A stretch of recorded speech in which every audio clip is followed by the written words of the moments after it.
She was a cover girl, and her name was Desire. And she could devour that lump of flesh from within your chest with a vicious bite. I'm talking complete domination of the heart, where she would leave no room for Allah and take most of the vacant space for herself. But lately she's been struggling. Something has been changing because guys aren't looking at her the same way they used to.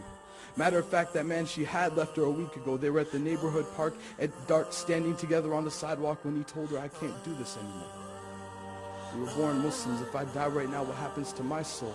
And he turned and walked away. He left her there to the relentless winds that nibbled at her exposed thighs, because the shorts she had worn that night couldn't fit a girl who was 5 years old.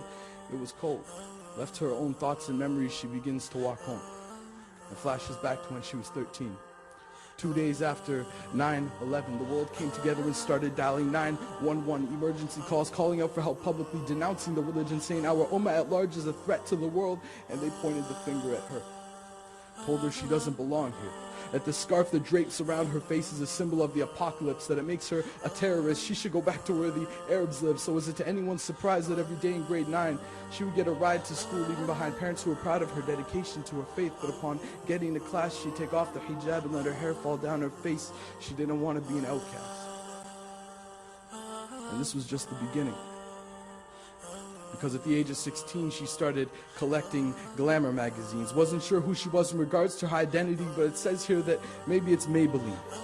Dressed her full of makeup and fake stuff. Her mom and dad loved her. They begged her to wake up. Remember who you are, darling.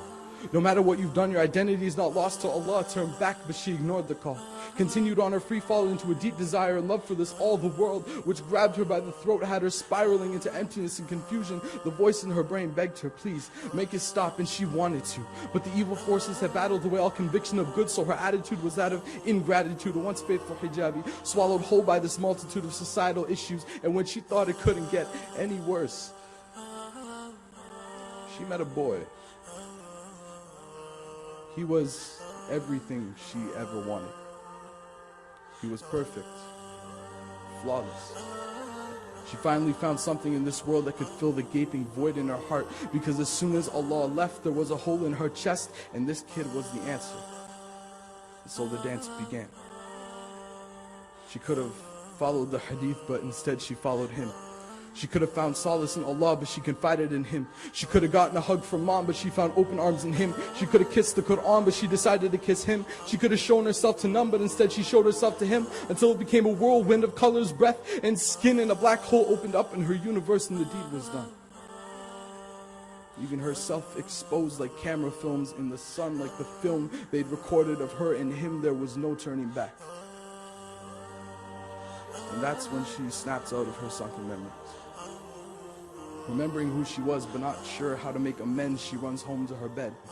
She feels so ashamed, she can't help it. She feels like she needs to cover herself up out of humbleness and shame of her bad deeds, like when Adam and Eve covered themselves with leaves after eating those fruits off the forbidden tree. She pulls the blankets over her body and cries herself to sleep, whispering with the last blotch of light left in her heart, please, Allah forgive me. Please, Allah forgive me.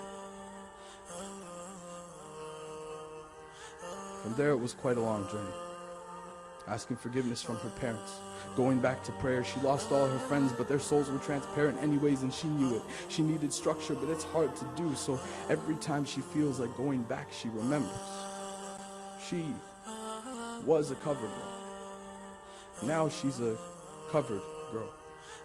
And those clothes suit her well, and that hijab is her shell, because she is its beautiful pearl, a covered girl. Her name is admired, and she fears Allah. Jazakallah khair.